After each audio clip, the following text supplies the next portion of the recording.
ঘটনাটি চলন বিলকে নিয়ে। অনেকে হয়তো চলন বিল চেনেন, আবার চেনেন না। এটা একটা বিশাল বিল যেটা সিরাজগঞ্জের তারাস থেকে শুরু করে পুরো নাটোর জেলা জুড়ে বিস্তৃত। আর এখানে বছরের বর্ষা মৌসুমে পানিতে থই থই করে, আর যখন খরা মৌসুমে পানি শুকিয়ে যায় তখন প্রচুর ধান হয়। যেহেতু আমাদের এখানে সবার মূল চালিকা শক্তি এখান থেকে আসে, তাই ঘটনায় উল্লেখিত নামগুলো আর জায়গার নামগুলো আমি গোপন রাখছি। ঘটনা শুরু হয় বর্ষার পানি শুকিয়ে যায় যখন, তখন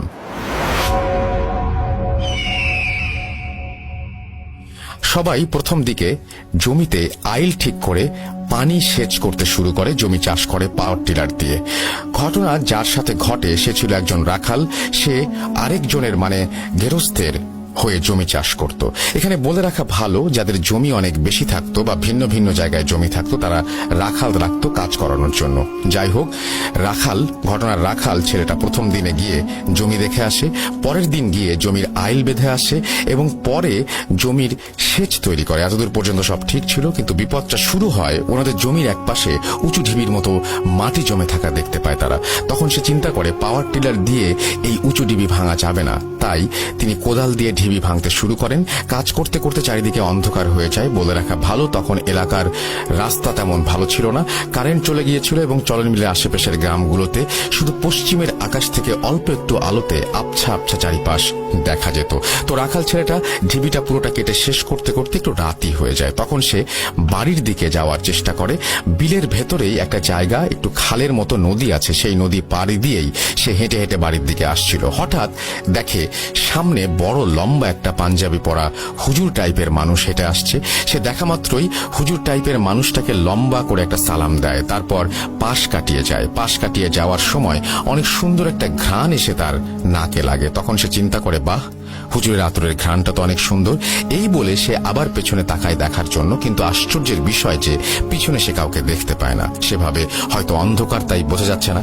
এই ভেবে সে বাড়ির দিকে হাঁটা দেয়। বাড়িতে যাওয়ার পর সে খাওয়া দাওয়া শেষ করে তাড়াতাড়ি ঘুমিয়ে পড়ে, কারণ ফজরের আজান দেওয়ার আগেই তাকে জমিতে পানি সেচ করতে হবে। সে এই ভেবে ঘুমিয়ে পড়ে। ঘুমের মধ্যে সে স্বপ্ন দেখে সেই বিলের ধারের রাস্তায় ওই হুজুরটাই হেঁটে যাচ্ছে। সে স্বপ্নের মধ্যে তাকে সালাম দিতে যাবে, ঠিক এই সময় হুজুরটা বলে ওঠে, তোর সালামের জন্যই তুই বেঁচে গেলি। তার ঘুম ভেঙে যায়। সে এই কথাটা তার মাকে জানায়। তার মা তাকে বলে এটা একটা খারাপ স্বপ্ন, ঘুমিয়ে পড়তে বলে আবারও। সে ঘুমিয়ে পড়ে এবং ভোরে ঘুম থেকে উঠে কাজে চলে যায়। তারপরে কিছু জানা যায়নি। অনেক রাত হয়ে গেছে, কিন্তু রাখাল বাড়িতে আসছে না। এটা দেখে সবাই ভয় পায়। সবাই তখন তাকে খুঁজতে বের হয়। খুঁজতে খুঁজতে সেই জমির কাছে গিয়ে দেখে রাখালের শরীর বাহিরেই আছে, কিন্তু তার মাথা মাটিতে ঢুকে আছে। সবাই অবাক হয়ে যায়, এটি কি ধরনের মারা যাওয়া, আর কেই বা মারল এত নির্মম ভাবে? একটা রাখালের সাথে কার এত শত্রুতা থাকতে পারে? তবে ঘটনা এখনো শেষ হয়নি। তার কিছুদিন পর নতুন একটা রাখালকে রাখা হয় এবং চাষ করতে যেতে বলা হয়। সে যখন রাতে পানি সেচ দিতে যায়, দেখে রাস্তার পাশে অর্থাৎ আশেপাশে একটু দূরেই বিড়াল কুকুর টাইপের কিছু একটা রাস্তা থেকে দূরে বসে গোঙানি টাইপের শব্দ করছে। সে এইগুলো দেখে অনেক ভয় পায় এবং বাড়ি চলে আসে। তারপর কাজ ছেড়ে দিয়ে নিজের বাড়িতে চলে যায়। এভাবেই কয়েকদিন যাওয়ার পর সবকিছু স্বাভাবিক হয়, কিন্তু হঠাৎ একদিন খবর আসে বিলের আরেক পাশের কৃষক ধান রোপণ করছিল। এমন অবস্থাতেই সে মারা পড়ে গেছে। তার লাশ দেখে এমন মনে হচ্ছে যেন কেউ তার ঘাড় টিপে পেছন থেকে চাপ দিয়ে মাটিতে পুঁতে ফেলেছে। এমন প্রতিদিন দুই একটা করে মানুষ মারা যেতে থাকে এবং সেই ঘটনা শুরু হতে থাকে চলন বিলের চারিদিক থেকে। আমার মনে আছে আমার বাবা কাকু ওনারাও চাষাবাদ করতো চলন বিলে। আমার আম্মু আব্বুকে রাত্রে পানি সেচ করতে যেতে নিষেধ করতো। আরেকটা সমস্যা হলো রাত্রে ছাড়া খুব একটা ভালো পানি উঠতো না সেচ মেশিনে। দিনের বেলায় সেচ মেশিন রোদে অনেক গরম হয়ে যেত, আর এই জন্য রাত্রেবেলায় সেচ দেওয়ার প্রয়োজন পড়তো। যাই হোক, সবাই চিন্তা করলো 2-3 জন সেচ মেশিন চালু করে একসাথে বসে থাকবে, যেন কোনো সমস্যা না হয়। এমন ভাবে কিছুদিন চলছিল। হঠাৎ একদিন কি একটা হয়, পানি সেচ করতে করতে 3টার মতো বেজে যায়। তখন চিন্তা করে আমি আমার জমির শেষ আইল দেখে আসি পানি পৌঁছাইছে কিনা, তাহলে সেচ মেশিনটা বন্ধ করে দিয়ে আসি। এই বলে উনি হাতের ছোট্ট ব্যাটারির লাইটটা নিয়ে যান আর বাকি দুজন বসেই থাকেন, গল্প করতে থাকেন। গ্রামের অনেকেই দেখে থাকবেন ধানি জমির পাশে ছোট ছোট করে ঘরের মতো করা থাকে, নৌকার ছইয়ের মতো করে বানানো থাকে সেগুলো।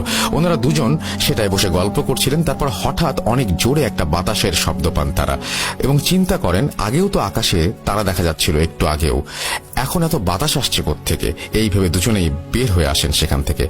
দেখেন সবকিছু ঠিকঠাক আছে। তখন সেই 3 নম্বর লোকের কথা মনে পড়ে যায়। ওনারা তার নাম ধরে ডাকা শুরু করে, কিন্তু কোনো সাড়া আসছিল না। তারা তাকে খুঁজতে দুজন সেই জমির দিকে যায়। গিয়ে যা দেখে তাতে দুজনেরই জ্ঞান ছিল না এবং জ্ঞান হারিয়ে ফেলে তারা দুজনেই দেখে লোকটা তার জমির শেষ আইলের কাছে পড়ে আছে, তার মাথা কাদার মধ্যে ঠুকানো। পরের দিন গ্রামের লোকজন গিয়ে তাদের নিয়ে আসে। এরপর গ্রামের সবাই মিলে বিলে যাওয়া বন্ধ করে দেয়। পরবর্তীতে সব গ্রামবাসীরা চিন্তা করে এভাবে চলতে থাকলে সবাই মারা যাবে, এর একটা সমাধান দরকার। তখন অনেক বড় একজন আলেমকে নিয়ে আসা হয়। উনি গ্রামে এসেই বিলের দিকে তাকিয়ে বলেন, আপনাদের সমস্যা এই বিলে, তাই না? তখন সবাই সব ঘটনাকে খুলে বলে। উনি বলেন যে ঘটনা যেখান থেকে শুরু সেখানে নিয়ে চলুন আমাকে। সবাই তখন তাকে সেই প্রথম ঘটনা যেখানে ঘটেছে সেখানে নিয়ে যায়। হুজুর কিছু একটা বলে পানি ছিটিয়ে দেন এবং বলেন সামনের শুক্রবার জুম্মার নামাজ পড়ে কেউ বাড়িতে না গিয়ে সবাই এখানে চলে আসবেন।